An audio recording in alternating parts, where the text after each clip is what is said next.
Lucas, capítulo 4, versículos 21 a 30.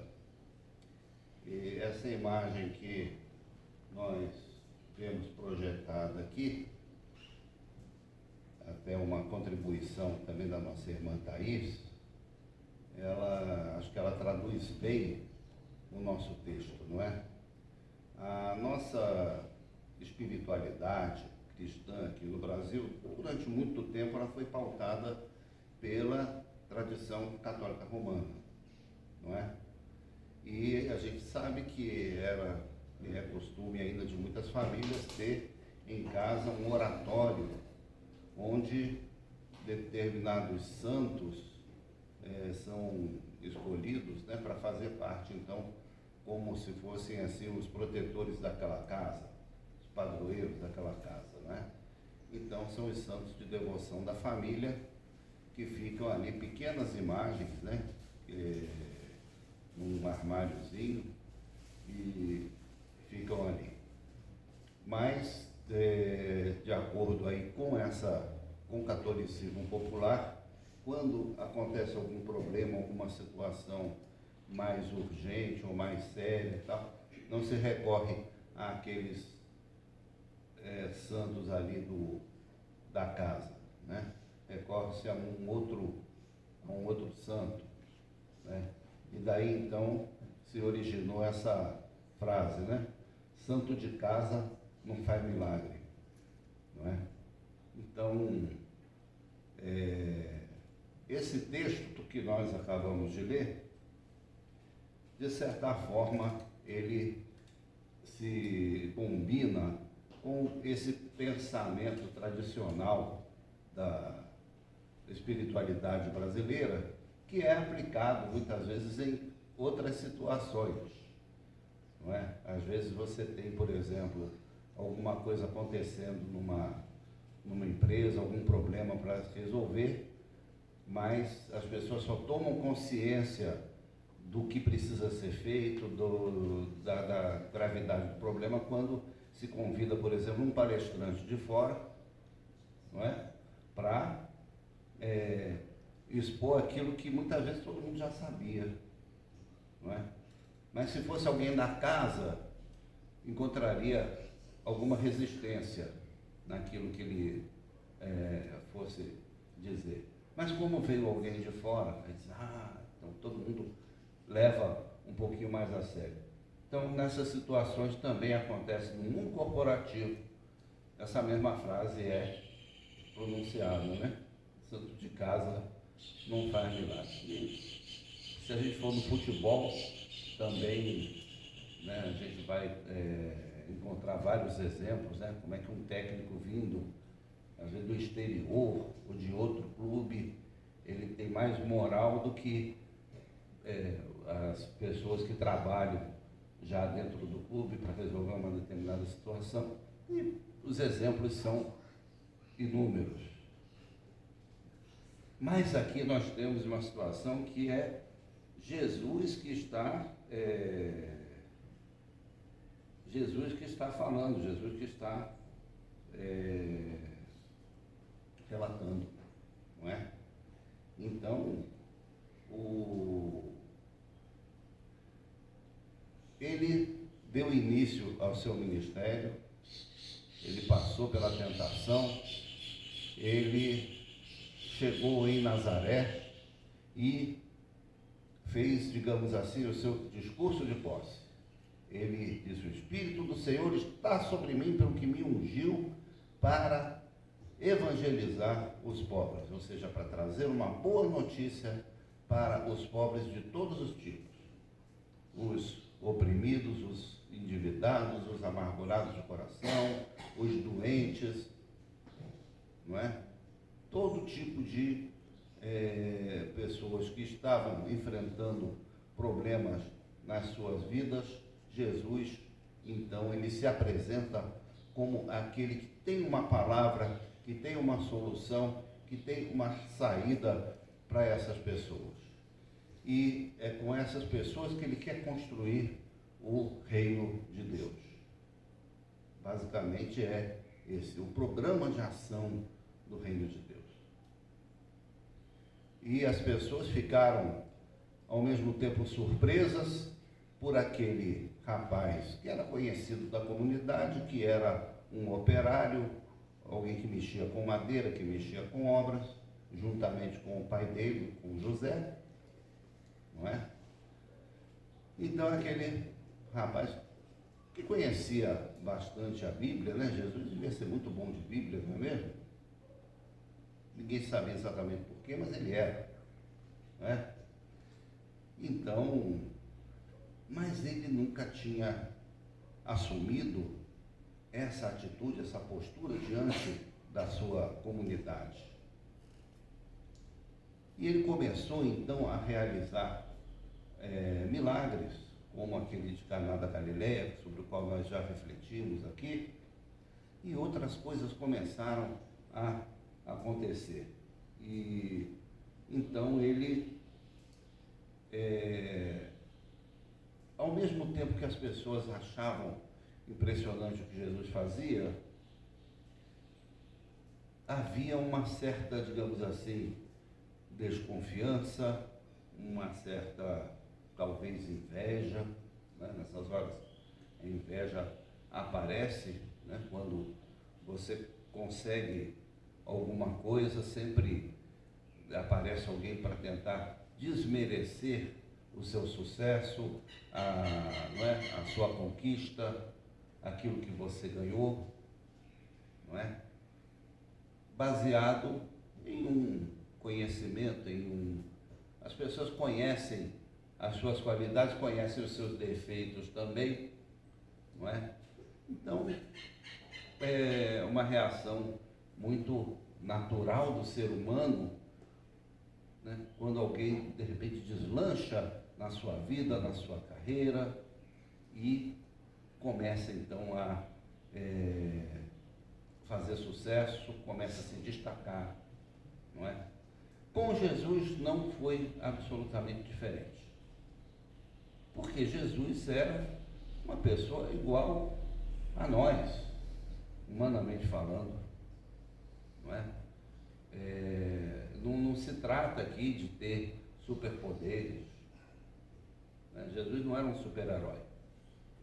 Jesus era totalmente humano e totalmente divino. Isso que é o grande mistério da natureza, da dupla natureza de Jesus Cristo.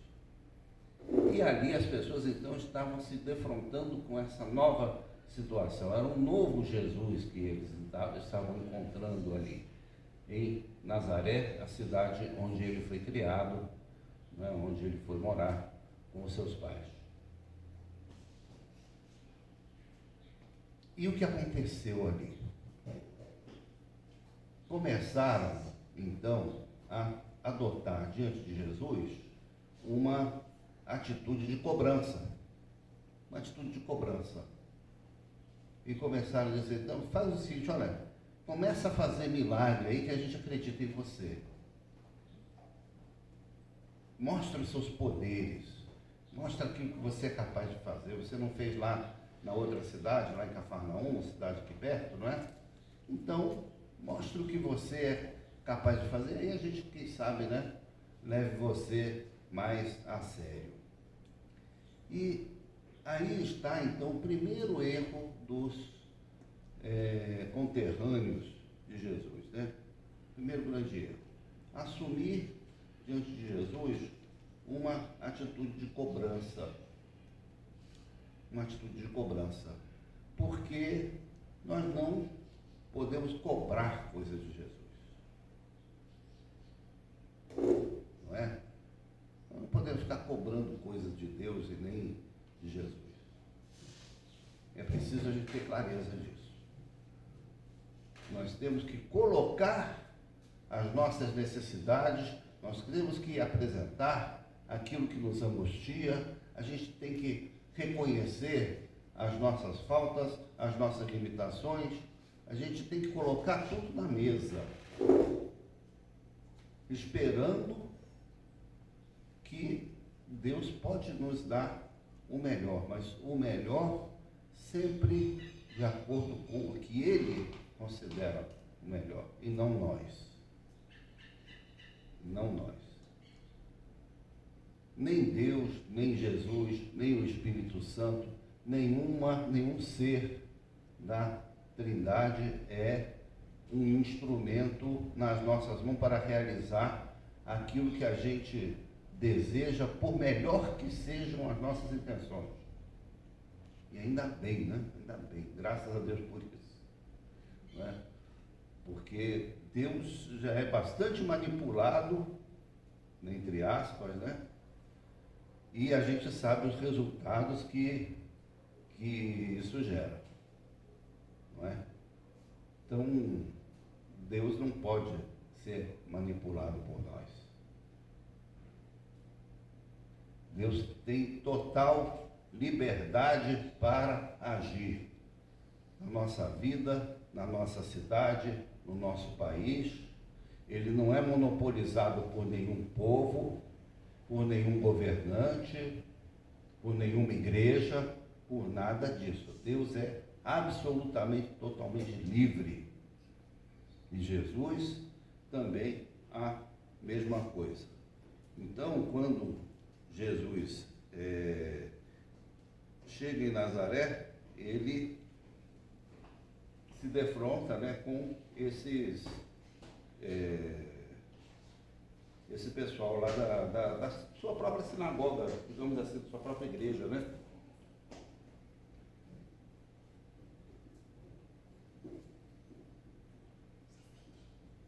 E Jesus então disse: sem dúvida vocês citarão para mim o provérbio: médico, cure-se a si mesmo. Dirão: tudo que ouvimos que você fez em Cafarnaum, faça-o também aqui na sua terra. Não é? E aí ele cita uma situação que aconteceu no Antigo Testamento, que foi a atuação dos profetas. Elias profetizou em Israel em um período de seca, em um período de escassez, em um período de fome, e a pessoa que foi mais abençoada pelo ministério de Elias não foi nenhum dos seus conterrâneos, foi uma viúva que morava numa cidade longe, cidade de Sarepta. Ele ficou morando na casa dessa viúva, e na casa dela o azeite não acabou e não deixou de fazer pão nenhum dia. O pão era feito com azeite, com trigo, né? E ela estava numa situação de crise terrível. E quando Elias encontra aquela mulher, ela disse: olha, ele perguntou: eu posso ficar aqui na sua casa? Ela disse: olha, eu tenho aqui uma medidazinha de trigo e um dedinho de azeite. Nós vamos fazer um pão com isso daqui, nós vamos comer e depois disso nós vamos esperar a morte. Foi desse jeito que a viúva de Sarepta recebeu o profeta na sua casa. Mas mesmo nessa situação, ela não se recusou a receber Elias. E ela disse: olha, se você quiser nessas condições, senta aí e vamos ver o que a gente faz. E a casa dela foi abençoada. Não com abundância, não com prosperidade, nada disso. Mas com alimento. E aquilo que ela dizia que ia durar um dia, durou meses e meses. Enquanto Elias ficou morando na casa dela. Porque ela recebeu Elias como profeta de Deus. Ela deu guarida a Elias num momento em que ele não tinha aonde se esconder. Ele procurava lugar para se esconder da perseguição do rei de Israel e da rainha de Israel, Jezabel. E ela abriu as portas da sua casa para que ele se refugiasse ali. E a casa dela foi abençoada. Da mesma forma, ele cita aqui Eliseu, sucessor de Elias, que curou um leproso ilustre, Naamã, comandante do exército da Síria. Para variar, Síria e Israel estavam em guerra. Essa frase já se repetiu milhares de vezes ao longo da história, até semana passada também, não é? Síria e Israel em guerra. E esse homem era comandante do exército da Síria. Ele tinha levado refém, olha, veja a história. Ele tinha entrado em território israelense e tinha levado reféns de Israel para o território sírio. Já ouviram uma história parecida? Pois é. Então, entre os reféns estava uma menina. E essa menina, então, refém, ficou trabalhando na casa dele, lá ajudando nos serviços domésticos, ficou lá como criada, né, como se dizia antigamente. E ela, muito novinha, ela não tinha papas na língua, ela viu que ele era leproso, coisa que ninguém comentava. Todo mundo sabia, mas ninguém falava nada. Aí ela comentou para a esposa dele. Ela disse: coitado do seu Naamã, se ele tivesse lá na minha cidade, lá tem um profeta que ele ia deixar ele bonzinho. Aí pronto, né? A esposa de Naamã não deu sossego, como não dão sossego às nossas esposas quando se trata da nossa saúde, graças a Deus por isso, não é? Elas cuidam de nós. A esposa de Naamã também cuidava dele. E ela dizia: você tem que curar isso aí, você tem que... Né? Não, isso é uma coceirinha aqui. Não, isso é lepra, meu filho. Você tem que tratar desse negócio. Vai lá no profeta. O que você vai perder? Você não é comandante do exército? Falta de segurança não vai ser problema. Ele acabou indo para Eliseu.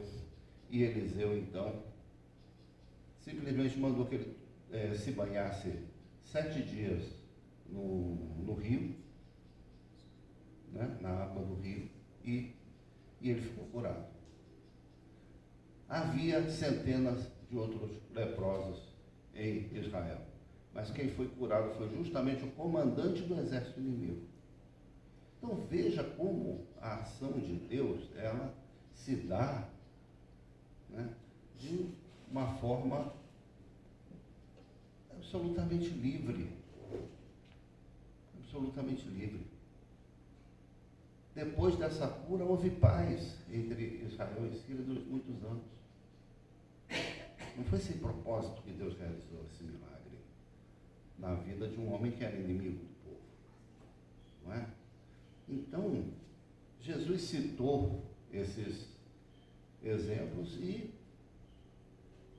pouca coisa aconteceu em Nazaré, poucos milagres Jesus realizou em Nazaré, porque eles não conseguiam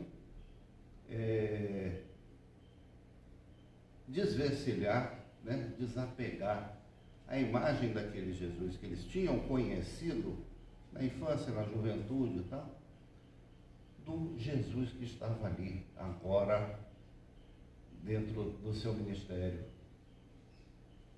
Não é? Simplesmente queriam que ele realizasse mágicas, realizasse alguma coisa como espetáculo, né? E não como resultado de uma mensagem que ele trazia, a mensagem do reino de Deus, a boa notícia do reino de Deus.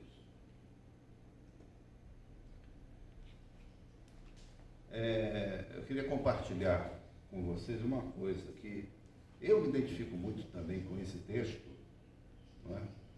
Porque eu sou parte de uma geração de pastores da IPU que tem uma mesma trajetória. Membros de igreja da IPU que se tornaram presbíteros, depois, numa fase mais madura da vida, decidiram estudar teologia, se formaram e depois foram ordenados pastores da IPU. São vários casos, só aqui no presbitério tem. Eu, reverendo Edson, fui presbítero da segunda igreja até, um dia foi ordenado até depois de mim. reverendo Antônio Marcos, lá no bairro Goiânia, hoje pastoreia bairro Goiânia aí, Emaús, presbítero Augusto Amorim, lá de Salvador, da IPU Itapajipe, também presbítero há muito tempo, o senhor foi ordenado recentemente, não é? E outros, só para citar 4 exemplos. E a gente enfrenta um pouco essa mesma dinâmica, não é? Porque, afinal de contas, eu já tenho aqui 25 anos de igreja. Vocês me conhecem já de muito tempo, sabem das minhas qualidades, sabem dos meus defeitos também, não é? E tivemos que passar por um processo, né, de nos colocarmos diante da igreja como pastor, que é uma pessoa exatamente igual a qualquer outro membro da igreja, mas que tem tarefas, e tem atribuições, e tem responsabilidades bem distintas, né? Tanto no papel, como no imaginário das pessoas, tudo, né? Então a gente tem que passar por isso também, né?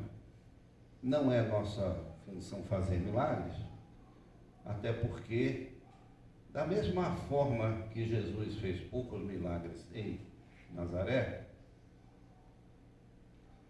também nós não vamos realizar milagres onde nós estivermos, se não contarmos com a fé, o apoio, a aceitação, a boa recepção daqueles que são da comunidade.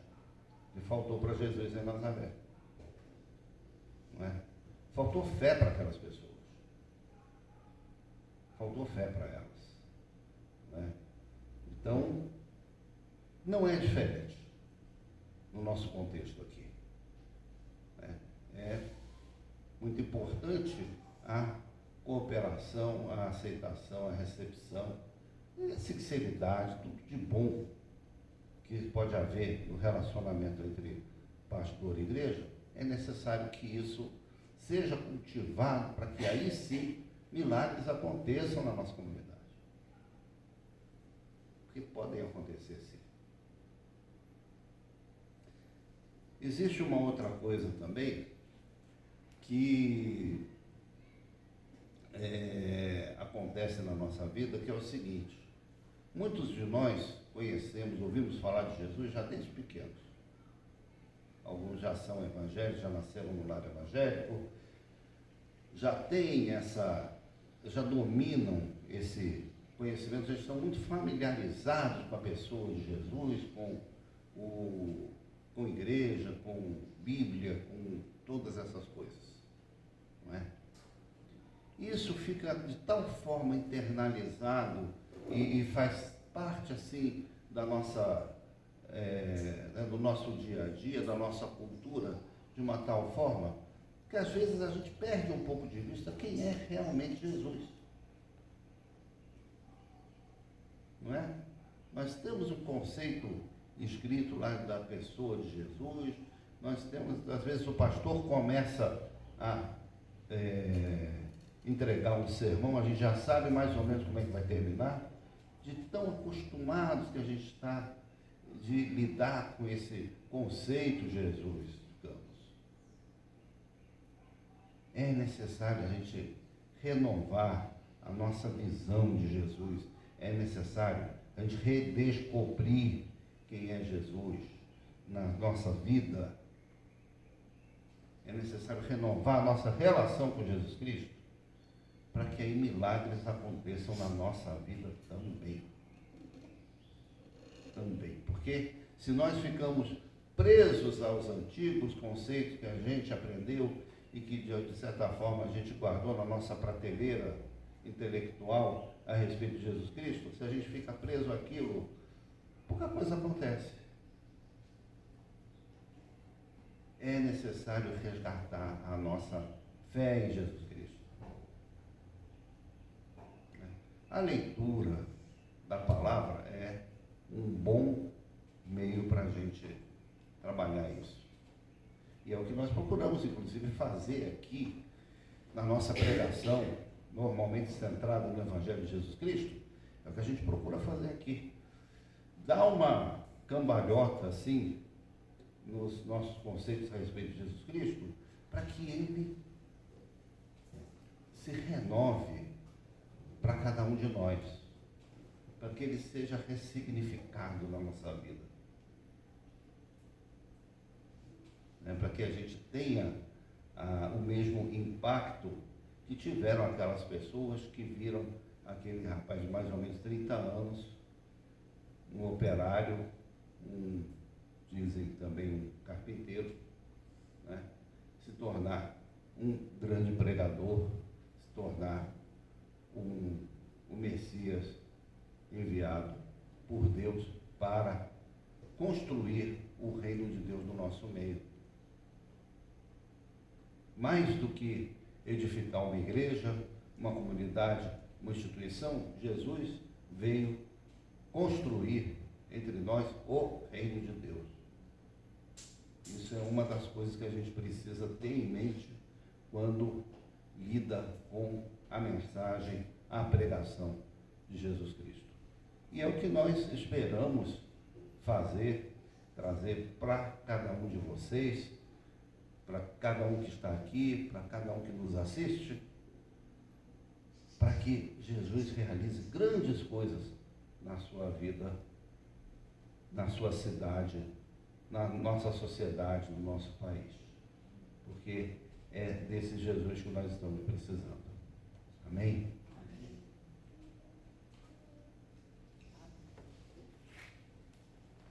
Vamos nos lembrar do nosso compromisso. Vou pedir ao nosso irmão Fernando que faça a leitura deste ofertório, por favor. Ofertório. E isso afirma: aquele que semeia pouco também colherá pouco, e o que semeia com fartura também colherá com fartura. Cada um contribua